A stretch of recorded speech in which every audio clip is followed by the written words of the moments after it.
Hi, I'm director James Wan. Welcome to Talking Fast.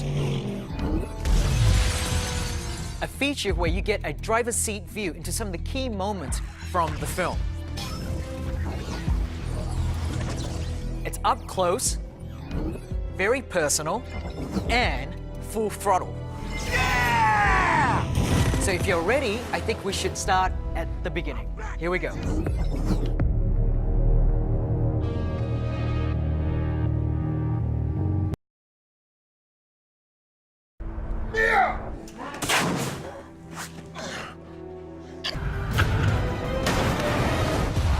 Action! Even though we were indoors and we never were physically on an airplane, it all looks like we were. And I told them that I didn't mind being scared because I like Roman Pierce to be the voice of reality. I'll give you whatever adjustment along the way. Okay. All right, I'm ready. Just make it fun. No problem. They put us inside of this rig. It was really tall, and it's like it was almost like a Magic Mountain ride. You know, it was like really, it shakes you up crazy and really makes you feel like you're in danger.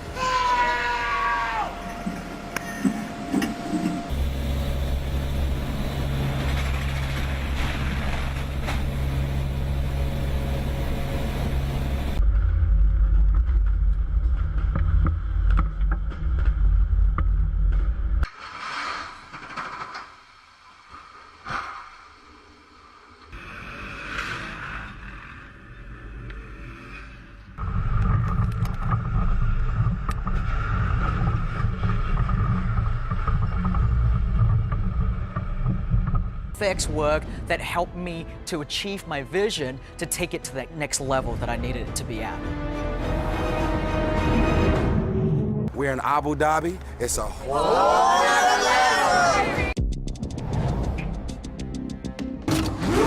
Time to unleash the beast. Ready and action!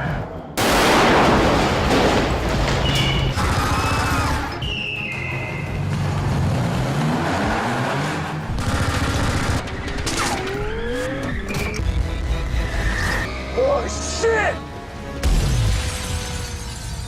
And goes blowing out this window, jumps through the air across to the next tower. 9 cameras going. We have 6 of them out here. We got 3 cameras inside. We had 40 feet of trussing deck, and then the windows were built on that, and Dan put the car.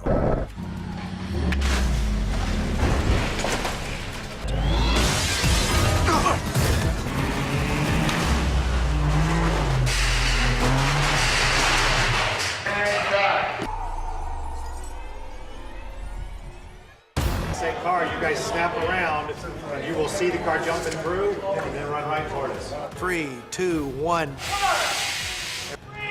2, 1, The Institute created this car that was on a complete rotating. Put my stunt doubles in there and filmed this car rotating as they're trying to bust the whole dash loose to get this. Got it! Get out! This Lycan, very, very low to the ground, hard to get in and out of, so doing an act dive out of it is a whole different bug. We've got to get 2 stunt doubles out of a spinning car, and we want the car to jump out the window all in one shot. So we tested it, we took the doors off and said, let's see if you guys can jump out of the spin. If you don't jump out as it's starting to spin, the back tail end hits you. You're rotating. So the stunt guys had to look for some kind of pinpoint area out on the set. And they said, when I see this come around, I know I have to go out. We spun the car, and they all dove out in the perfect angle. We went through the window, the car jumps out the other side. Blast. Then they dropped the car 60 feet just to the ground for the impact of it going out the next out of it.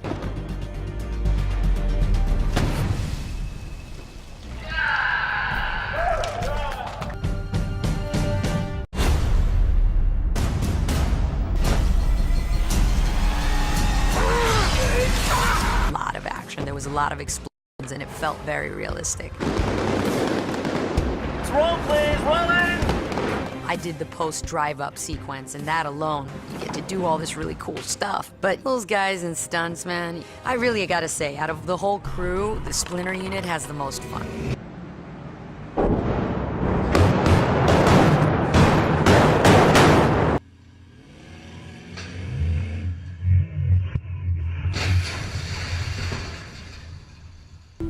And here we are.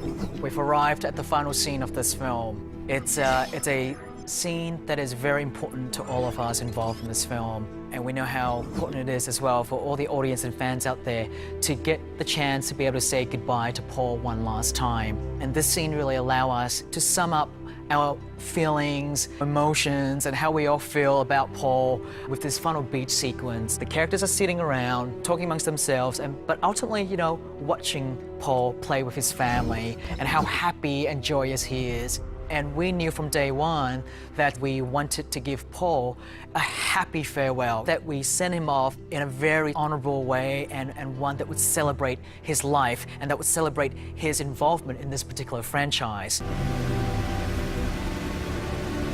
In the final few shots, Vin and Paul are driving right next to each other, and then they're looking and smiling at one another.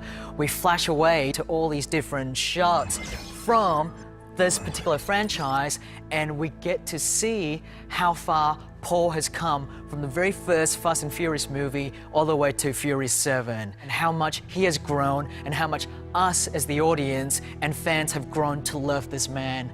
And to be able to send Paul off into the sunset meant the whole world to me.